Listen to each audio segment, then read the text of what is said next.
Hello. I'm here in a conversation with Mr. Venu Srinivasan, the chairman of TVS Motor Company. We're here to talk about the book, A Silent Revolution, the journey of the Srinivasan Services Trust, which marks 25 years of the journey of this trust in the villages in India. Welcome to the show, Venu.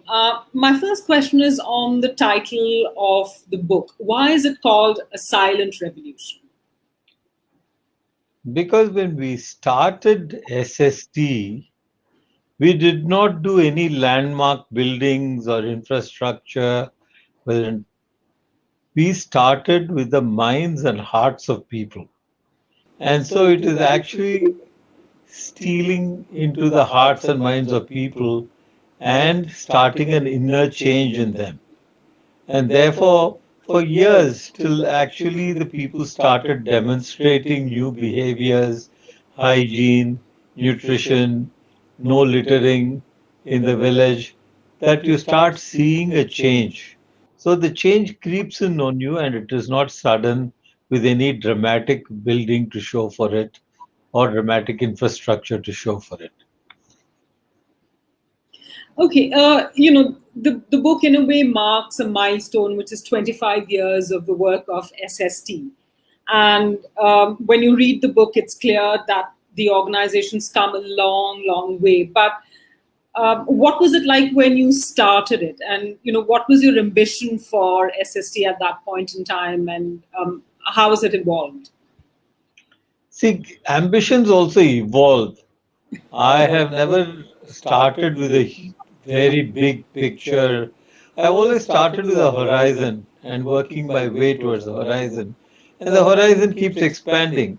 And as you climb higher, the horizon is even wider. So we started with a small temple. I always said, as in storybooks, it all started with a small temple. So I was invited to this remote village and asked to restore an ancient temple. As I was doing the restoration, it became very clear that the surrounding areas were mired in poverty, and I did not quite grasp the significance of doing a temple if that's going to be surrounded by poverty. So I said a temple is a gem. The gem has to be set in beautiful gold work. And the gold work has to be the village. So I have to change the village to gold in order to have the restored temple become a complete jewel. So that was the idea. I had at that time also gone to Sai Baba, and he always said, love all, serve all. Didn't strike a chord in me. I said, sounds like a tennis score. But as I did this temple, I started understanding why Sai Baba always promoted love all, serve all, and Gram Seva is Ram Seva. So that's how it started. But once it started, my father, grandfather had always believed in the welfare of families and employees of our company. So when we looked at all the employees' families, they lived in the villages around our factories. So I said immediately we must therefore do it in all the villages surrounding our factories as well. And that's how it started with a few villages, I would say between 93 and 96. In 96, it formally became a program, a foundation with the name Srinivasan Services Trust in my father's memory. So 96 to now, we're in 2021. How do you think SST has changed? How has the model changed, and by how much, and in what way? First, the change is in scale. I think what started with a few villages is now in 2,500 villages. And therefore, that itself is a huge change. The second thing, I think we wanted to do everything in the village. But after many years, particularly the last 5 years, when we looked back and said, let's have the next vision and mission statement and 5-year plan, we felt we cannot do it. We do not have the expertise, nor do we have the authority or ability to influence the authority.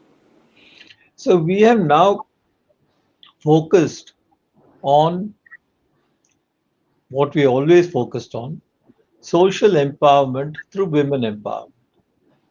So we still have close to 100,000 women in self-help groups who are really creating change as a catalyst of change.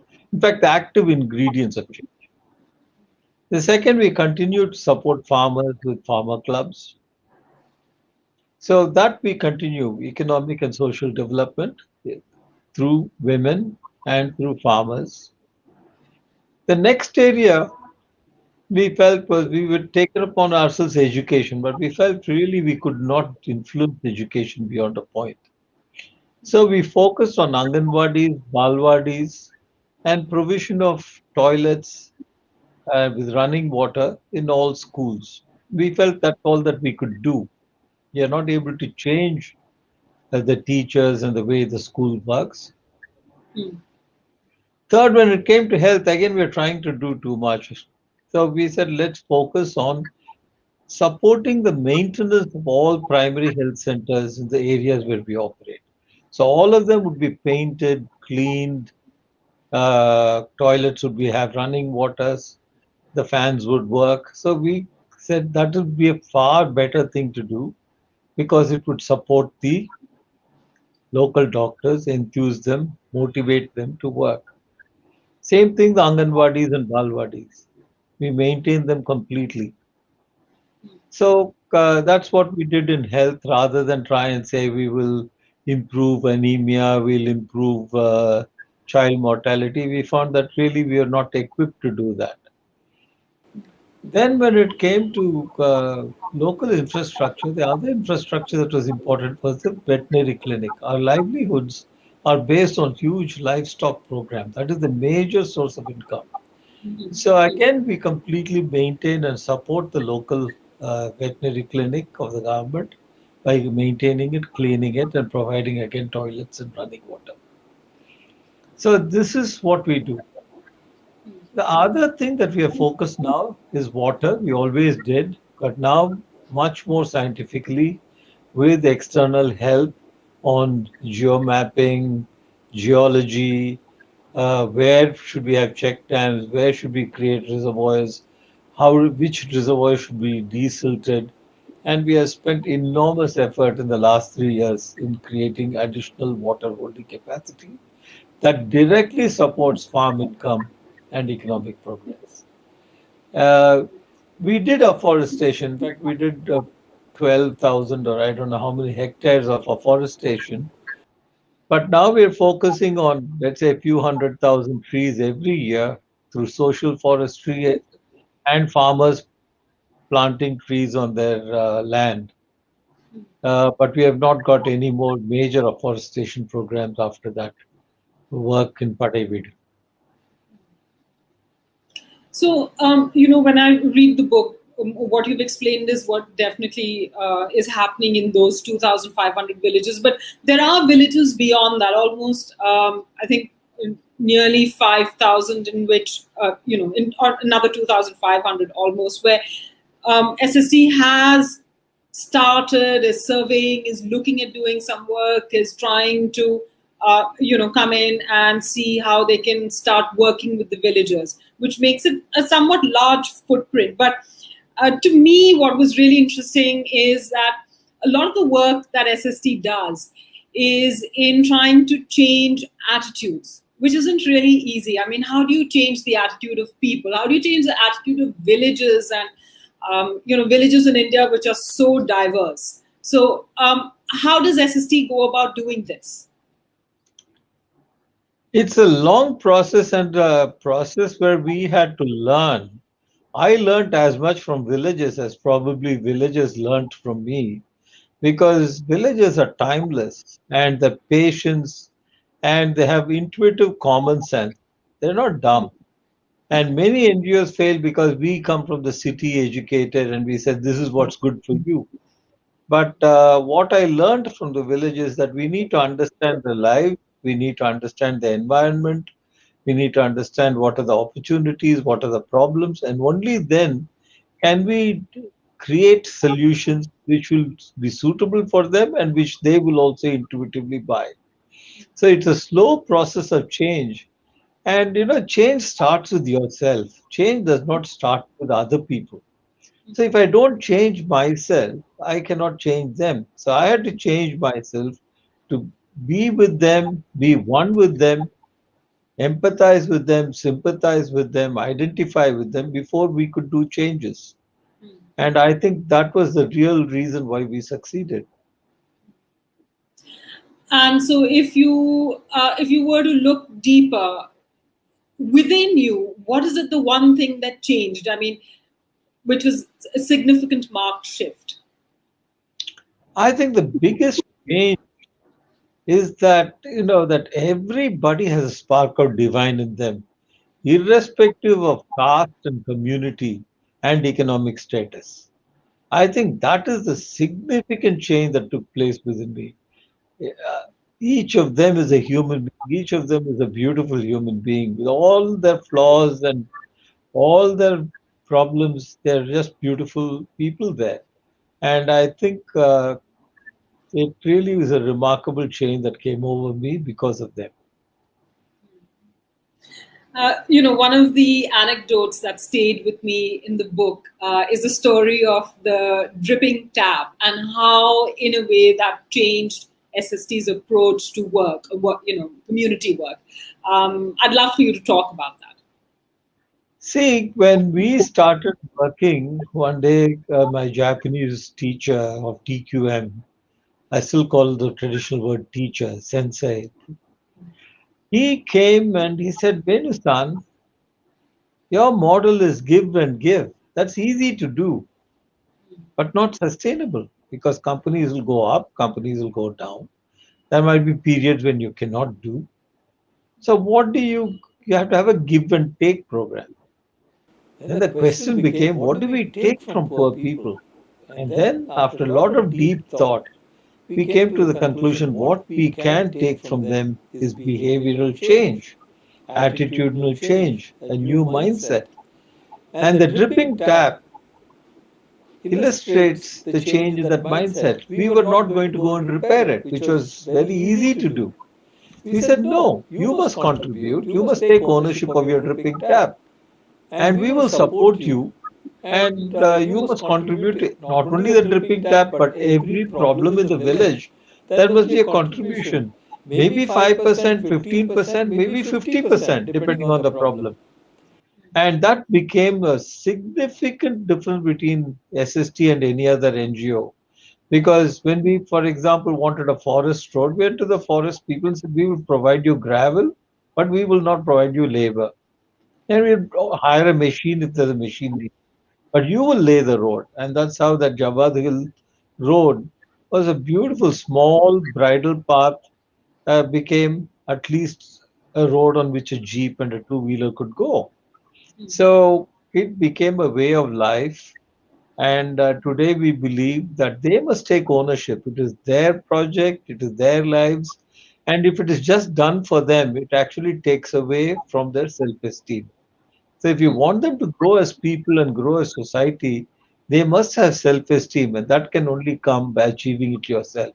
So we become partners in their change and partners in their progress. Another thing. Sorry. Not donors. Right. Another thing in the book which I found was quite remarkable was this whole idea of turning something, converting waste into something useful, where people look at all the resources they have around them and try and do something linked to their livelihood. But one aspect which is quite remarkable for villages is the garbage collection and segregation, which you sort of don't even find in some of the big cities in the country. So how did that come about? Well, as far as that is concerned, a few villages do it well. I don't think everybody does it. Government also had a program for vermiculture, and therefore government provided empty space and sheds where we could get it done. Second point was when Professor Sudak gave us advice. He said, Venu-san, please don't create new wealth in your country. You waste more than rich countries waste. So convert your waste into wealth first. So we found when we went around, a lot of agricultural output goes waste. So that can be composted. Some of them can be converted into products like banana fiber, like palm leaves. So we started handicraft, we started vermicompost. So it's not only that waste, but all waste. The other important waste actually in dealing with the subject was human waste, not the excreta of human beings, but people themselves don't do anything with that time. No woman was occupied in the village other than doing daily coolie work if they get jobs. So we started the women's self-help groups, a way of empowering them, but also as economic progress.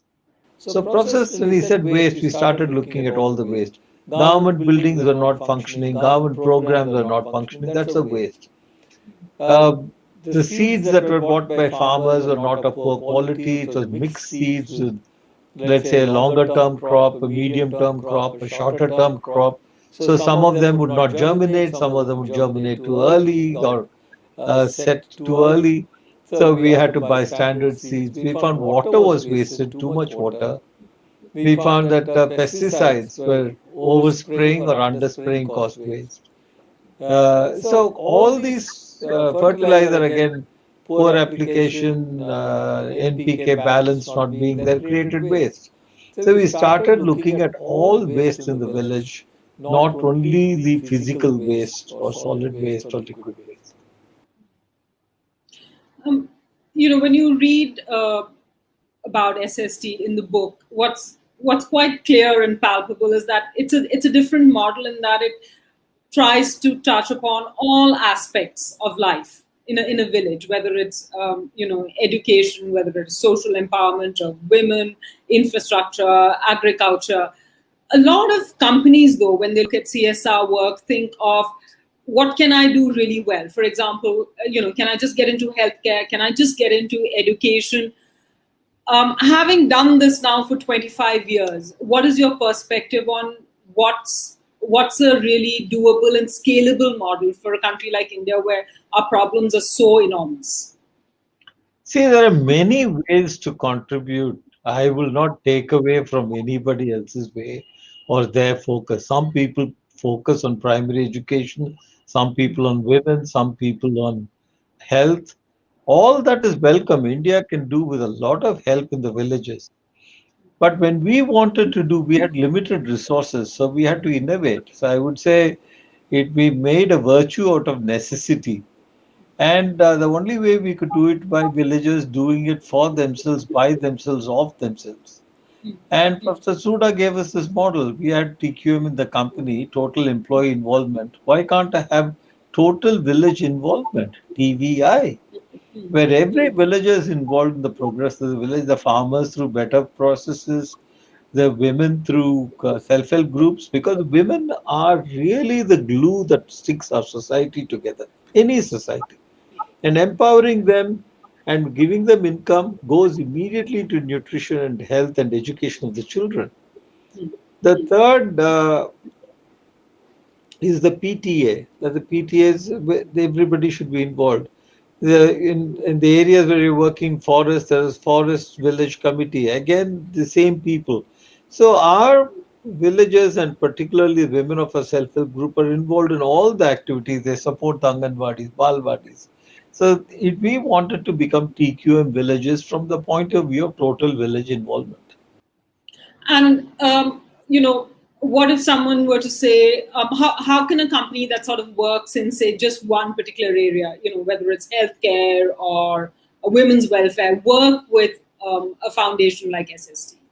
See, first is that when we do a complete mindset change, we win the hearts and minds of people. And therefore, like a digital highway, we have a highway which reaches the hearts and minds of villagers. Now, through that highway, we can send various things. It's a huge pipeline. So I would be delighted to collaborate, work with NGOs which focus on specific areas where we don't have the competence. It could be in primary health, could be in education, it could be any aspect that other people actually do, whether it is pollution, whether it is organic agriculture. So we would be delighted. I think the next phase of SST has to be collaboration. And there are so many good NGOs in India doing such outstanding work that nobody is particularly singularly better than anybody else. And I know, there are the biggest names in India which do it very well, from Tata Trust to Premji Trust, to name a couple. And there are many, many, many more. Uh, so all of them are doing all, and these are the older families, particularly, have done it for generations. So I think we can not only learn from them, but we can collaborate with them. One final question, Venu, when you look back at more than a century of the TVS group, what is the one thing that is reflected in SST, which is so core to the group as well? Trust, in one word. We maintain trust with the villagers, and they know that we will be with them through thick and thin. Anytime there's a crisis, whether there's the summer where there's been a terrible shortage of water, or whether there's a storm or hurricane or flood, they know that SST will come, will help them, will work with insurers to get their refunds, will work with banks to get them extra loans, make sure the government helps, whether during the tsunami or whether floods or drought, we will always be there with them through rain and shine. And the epilogue of the book does mention how even during COVID, SST did work very closely with the villagers to get resources to them.